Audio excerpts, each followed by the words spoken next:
உங்ககிட்ட இப்போ ஒரு 2 டேஸ் பேக் வந்து நான் அந்த கிச்சன் கிளீன் பண்ணுறதையும் பாத்ரூம் கிளீன் பண்ணுறதையும் இப்போ நான் வாங்கினேன்.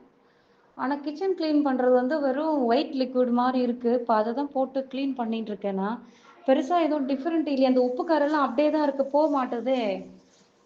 இல்லை வேறு மாதிரி எதாவது யூஸ் பண்ணுவேன். ஃபஸ்ட்டு நான் அதை தொட்டு ப்ரஷ் வச்சு நான் முதல்ல பெயிண்ட் அடிக்கிற மாதிரி ஃபஸ்ட்டு பண்ணிட்டேன். அப்புறம் ஒரு 5 மினிட்ஸ் கழிச்சு நான் ஜென்டிலாக க்ளீன் பண்ண சொன்னீங்க.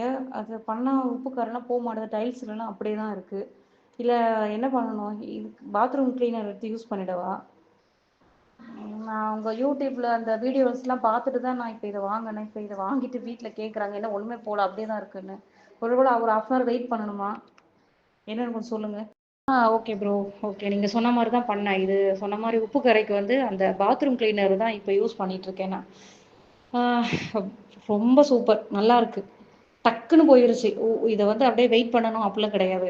இப்படி போட்ட உடனே உடனே இம்மீடியட் வந்து நம்மளுக்கு அது அந்த யூசேஜ் வந்து நல்லா தெரியுது. ஓரளவுக்கு கிச்சன் ஃபுல்லாக முடிச்சிட்டேன்.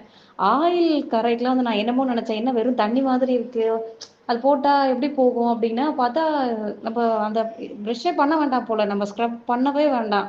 அந்த ஆயில் கரைக்கு அப்படியே ஒயிட் கலர். ஆக்சுவலாக என்னோடய கிச்சன் வந்து ஒயிட் கலர். சூப்பராக இருக்குது, பளிச்சுன்னு ஆயிடுச்சு. நல்லா இருக்குது. நான் சாரி, நான் தப்பாக நினச்சிட்டேன்.